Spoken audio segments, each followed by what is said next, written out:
Hello, and welcome to lecture number 10 on Neoclassical Styles. We're up to a time where the world is as we know it, the modern structure of countries and nations from 1700 through the birth of America up through 1900, getting into the industrial age. And what we see is the end of Baroque and Rococo, the end of a lot of things, and the world population and world civilization has grown to an enormous size at this point. So there are many, many countries doing many, many different things, and we don't have time to talk about every individual little thing that happens, but we're going to hit the highlights and talk about a series of styles that evolved during this time period. All of them neoclassical, so referencing back to Greece and Rome. And looking back on this semester with you guys, it really feels like every single video has been, look how these people harkened back to Greece and Rome. And I think I said a few videos ago that history becomes a pendulum where it swings away and it swings back. And we saw that with Gothic from Romanesque, and we saw it with Baroque, and now it's swinging back again toward the classical styles. But we see that civilization has changed so much by this time that what people are doing with it is somewhat different, and it's noteworthy in that way, especially if you're going to be working on a show that is from this time period, when we start to see from here on out a lot more scripts taking place in a historical time period. And it's taking place in one of these historical time periods. And so looking at these individual styles, whether they're from a country specifically, whether they're from a time period in a country of a particular king, like some of them are, is all very interesting. So neoclassical in general is mostly referring to this time period. You can say that Romanesque was neoclassical, it's new classical meaning Rome, of course, Roman Greece. But neoclassical as a big capital letter term is referring to this 1700s to 1900s time period where, for instance, archaeology was invented during this time. And so they started to really dig up buildings and find a lot more stuff coming out of Greece and Rome than they ever knew about before. And there was a lot more wealth, so we see style filtering down to the middle class.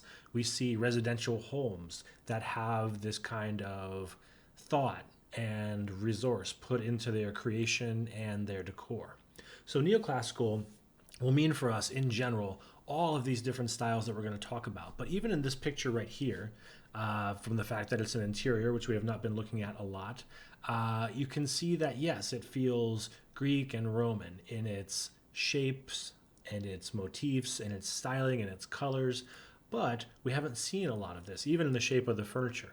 What we're seeing here is a cohesive, unified design schema for the whole building that has intention and purpose to be that thing. This, as you can see, it feels very Greek, and we're going to be talking about how a lot of things during this time period were more Greek than Roman.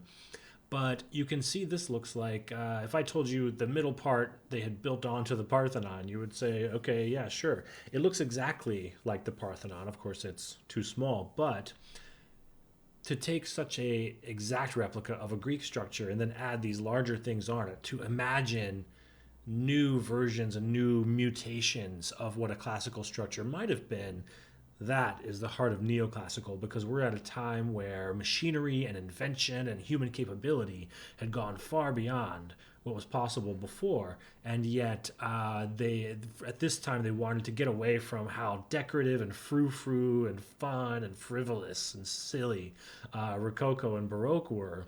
And you see also that countries and kingdoms were becoming governments, and so governments want to feel serious and they also want to feel official.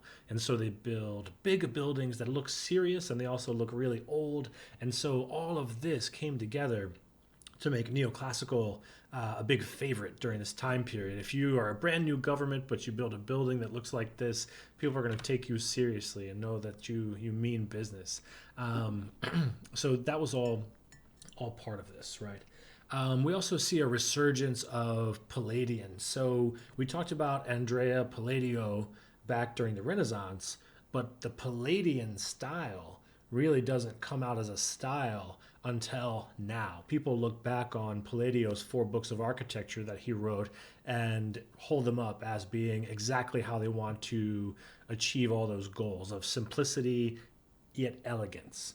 I am rich and I don't have to try too hard to show it. All my stuff looks really old, but it's also cool. So Palladian is like, that's the definition of Palladianism. And it came back with a vengeance. But as you can see, this is like a new Capitol building or official building. I think that is the Greek flag. Am I going to have to edit this out? I'll look it up later. But it's a newer building that's been completely created in the Ionic order style. So very interesting. Here's some more Palladian architecture. All of this to say that this is starting to look really familiar.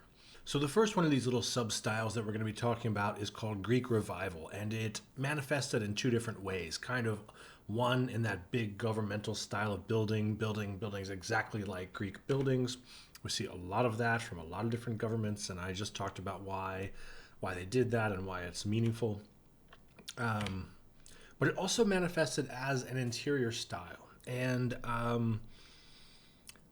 the use of large open floor plans, simple shapes yet decorative and highly classical, was very, very appealing to an ever-growing aristocracy, growing in both size and in wealth. The use of pastel, calming colors, along with whites and pale grays to paint larger major elements. All of this is Greek Revival, and it was a huge, meaningful style during this time period that it's quite lovely on stage. One feature that you can see here, if I can get my mouse pointer over, when you see this little tab out on the door frame, that's called an eared architrave, and it is very interesting and very, very lovely. Some of them are huge, and some of them have giant points that come down like lapels, and they're very, very lovely and very, very interesting. But Greek Revival can also be on a smaller and in a more residential scale. Here we see another eared architrave. Once again, though, this style of simple elegance is what it was all about during this time period. Here we see that this is hard to identify what style you would really call this, but interesting to note that there's a little meander, a Greek key, on the end of each of these stair treads. So a simple, subdued Greek Revival there. Our next style is called Adam style, and Adam style is named after 2 brothers, James and Robert Adam, who created the idea that from the interior design to the furniture, to the floors, to the wallpaper, to everything from the inside all the way to the outside of your building should all be a unified idea. And this is the first picture, these 2 pictures is the first one that I chose to represent Adam's style because it so perfectly encapsulates what they thought they should do, what was beautiful, what it should be. And what you see are classical motifs brought forward to modern techniques and materials. And they carried that through to lighting, to the drapes, and once again, as I said just a moment ago, the pastel colors for calming effects were lovely, but also reflected a lot of light at a time when electricity was just coming in towards the very end of all this. So a new type of classical styling with a color palette for the first time. So much classical stuff is just white because all of its previous painting has been washed away. And so we saw that come up in previous neoclassical stuff. But for the first time, heavily, the Adam brothers and other people during this time were adding color to the classical orders and the classical shapes. So, but subtly, these grays, like a gray pastel, if that could be a color, and the yellows, I find Adam style to be like a little sickly for this reason, but there's a huge amount of it, and much of it is very, very beautiful. We see incredible work in plaster work, as in the roofs or the ceilings of both of these structures, and both of these sort of niches or naves harkening back to so much architectural history that we've covered already. This sort of pasty green here, strange colors. We don't see that a lot in history. So when you see this, you know immediately that we're talking about a narrow range in time. But there's a ton of drama from this period. And so it's all very decorative. Some of it is even quite exotic, even sort of almost Egyptian. If you look at some of the motifs here and the way that they are placed. This room, if you told me it was Egyptian revival, I would say, great, sure, I believe it. And it's also really, really beautiful. If done correctly and the right color palettes are used, it can be beautiful in a way that classical stuff never has been before, because we never saw the fields between elements being of a color and those colors having a relationship to each other. So it's quite lovely.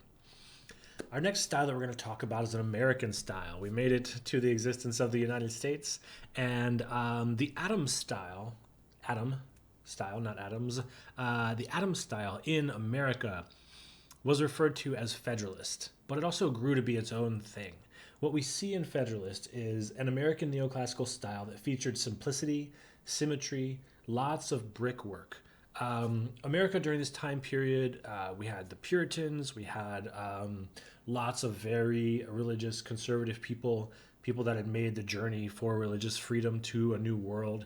And so there was a lot of subdued functional architecture, and they limited themselves to decorative items and objects that spoke back to the classical world, because they weren't going to be frivolous. If they were going to have any decor, it would be as functional as possible, like the way that they would create a porch by having a gabled roof jut out, or it would harken back to the seriousness of previous civilizations. And around the creation of the United States, there was an enormous movement to make it like Rome as much as possible, because it was a society that everyone throughout history admired in its complexity and in its scope.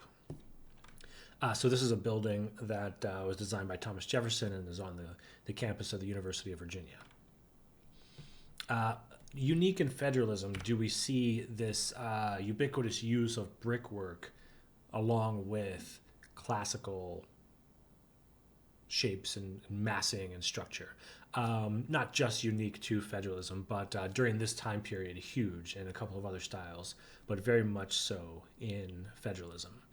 Federalism also manifested in clapboard houses and buildings like we see here on the left. And in this, see how the roof of this structure has sort of two angles? It looks kind of like a barn roof. That's called a mansard roof. But interesting enough that this building has coining, these stones on the outside, even going beyond the surface level of the clapboard there. And so Federal could manifest itself in a lot of ways. It could be residential, almost Victorian looking, like this house here. Or it could also be almost kind of like storefronts on Main Street. You see a lot of Federalist elements in that kind of building, especially in the United States. So you could see these buildings creeping up into drama that is written and written about time even up into the 60s, 70s, 80s, even today. But when you see these large, blocky, simple massing shapes that have classical elements, a good bet is that it is a Federalist structure if it's in the United States. Here, so interesting to see so much brick, but to see these, whatever you want to call these reliefs of festooning and the eagle here. Very interesting. These S-shaped things that you see on the building here, this was a time when they were building very large brick structures, and they did not want their walls to collapse outward, just like the Gothic architects when they put the buttresses, flying buttresses against the side of their walls. They were worried about outward collapse. And when you see on a Federalist building especially an S shape like that, or a star, or anything else made out of metal, and what that means is you'll see a little circle on it. And what that is, a steel rod going through the entire length of the building, and that S is the bracket on the end of that rod that's holding that building together. Only in this time period do they get to the point where they can make a single piece of steel of like huge length that could buttress the building from within itself. Here's another Federalist building on its last legs, it looks like, but you see recurring shapes and motifs. Simple rectangular windows, sash windows, but not a lot of jamming or extra decor around them. You'll see all of this and you start to recognize these similarities of shapes.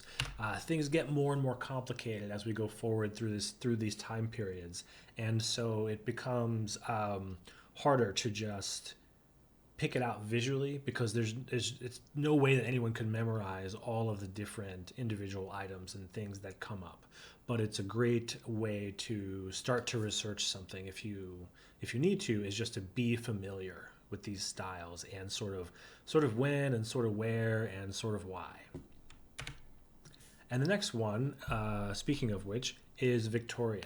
In the United States, we think of Victorian style as mostly being a residential style. And we're going to talk about that too, and it certainly is. But what Victorian really is the first revival style. And it encompassed elements from many historical styles being reimagined for use on all types of buildings. So when you see, let's go ahead and look at one of them. When you see elaborately decorative Victorian houses, where did this come from? Why did it happen? Well, it's a revival style filtering down for the first time to the middle class. So what we're seeing is a Victorian interest in Gothic architecture showing up in these houses. This arch is of a Moorish shape. These turrets could be looked at as Romanesque. And so all of this stuff is sort of like the Victorians had been raiding the world for centuries, the English, and bringing stuff back, and they found it all fascinating, and so they wanted to take it home and put it in the museum. And then by now, they were just kind of like making scrapbook collages out of stuff that they had found all over the place that they really liked. So Victorian, it became this highly decorative but uniquely British, although it went on to spread throughout the world as a style and as a series of styles.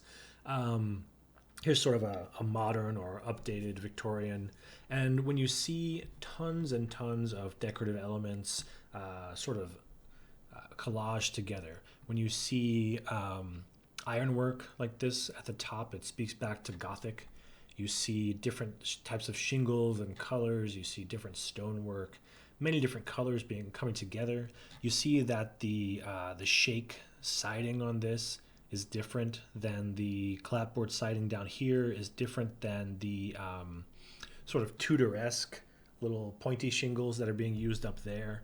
And so Victorian was sort of like, they look like Valentines kind of, but they are sort of a Valentine to all the different styles. So this Victorian building is obviously very Gothic influenced, but it doesn't really look Gothic. And that's sort of where you see what Victorian is. This too is just so Victorian, but look at the pointed Gothic arches. Look at the trifoils and the quatrefoils. Look at even the figural sculptures here that are so Gothic. But then again, some of these windows are more rounded. Some of this feels more Romanesque. It has turrets and things that feel more Romanesque. And so it's a bit of a collage type of style that nonetheless was highly, highly decorative.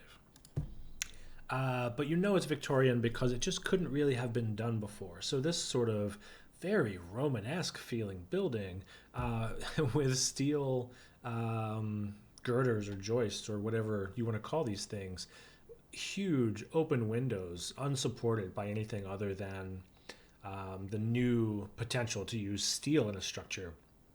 That's essentially Victorian.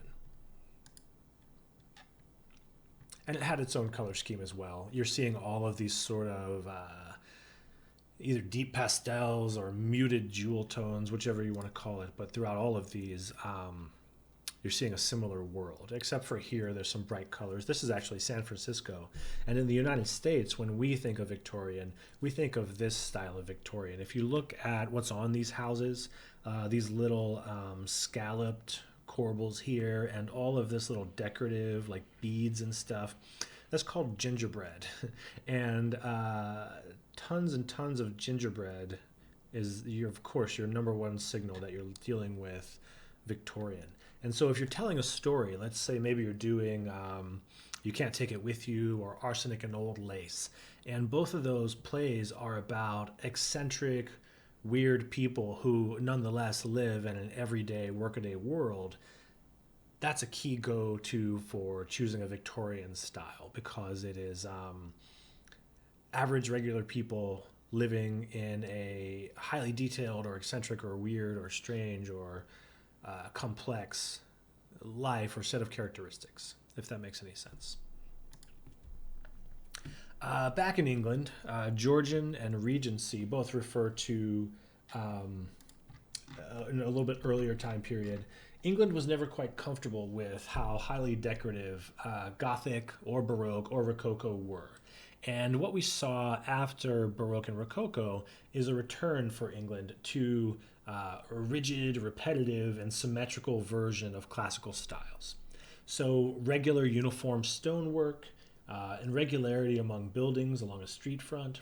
So we see it is very much at the same time as and related to the resurgence of Palladianism. And if you said this building was Palladian, you wouldn't really be wrong either. But the English and the French during this time period started referring to styles in reference to the regents, the kings or the rulers who were on the throne at that time. So this very much feels like Federalist, though it's a little more decorative. The dormers feel like a little too decorative to be Federalist. Americans got very and were very during this time period. But they're very similar nonetheless, and you'd have to do further research. You'd really have to do further research not to say that this is a Federalist structure, right? Very similar, very similar. And these countries had a similar relationship, a very close relationship, even if it was angsty. And a lot of their art and architecture was similar. But in England, especially in the cities, we see a lot of stuff like this, which is the same style nominally, but larger, more like apartments or row houses. Here's a church in the Georgian style, obviously classically influenced. I mean, you could see right away how the Pantheon has a portico of columns leading on to a further building of a geometric shape. That is also true here. Also, this is clearly not classical at all because it is round with the strangest spire ever and leading into a very blocky massed structure with a roof that would have been impossible to create that far in the past. But overall, we see a lot of Palladian influence in Georgian and Regency styles. And our final style we're going to talk about today is Ampere, and we say it funny because it was what the French were up to at this time. So obviously, of course, around 1800 up until 1806, I'm not sure, Napoleon had risen from the aftermath of the French Revolution, in which thousands and thousands had been killed. And while he shut down the democratic ideals of the revolution, he did succeed in spreading the anti-royalty message to the rest of Europe by the sword. And so French architecture of the empire, Ampere style, focused particularly on the opulence and splendor of the late Roman Empire, using the Corinthian order, for instance, instead of the Doric or the Ionic. It was a form of propaganda for the government in power. And so as opposed to the English, the Americans, even the Germans, the French, during their neoclassical period, focused very much on away from the simplicity of Greece and on the vast power and wealth and imperial might of Rome itself. And you see that here in the Arc de Triomphe. We see it in the gilding and the elaborate decor. The French, of course, had always been, they were the biggest practitioners of Baroque and Rococo, and so they didn't reject it, they transitioned it into incredibly elaborate and gorgeously beautiful, but like a lot going on, as you can see. No American would be caught dead in something like this, but it's incredibly beautiful. And Yeah, very much classical. But a lot of this is incredibly lovely. And here again, we see sort of the Adam brothers style of, not Adam's style, but the thought process to say our furniture will match our walls, will match our doors, will match the stairs out, will match the building on the outside. It'll all kind of be of a thought. And that is key to design today. But all of this is just to say that incredibly elaborate. We see some, I was going to say giant order, but they're not quite giant order, but to have columns of different scales and scopes, to have colonnades and arcades together, to have elaborate gilding and multiple motifs. That's at the heart of the difference between Ampere style and, say, Georgian and Regency. This is at the Louvre, of course. As you can see, the triangular glassy bit there. The Louvre being that huge museum in France where they keep the art. And this, of course, you can see, of course, is very, very classical, almost Palladian. But like if you took Palladian and then you let sculptors go nuts all over it, these sort of things up here, so French.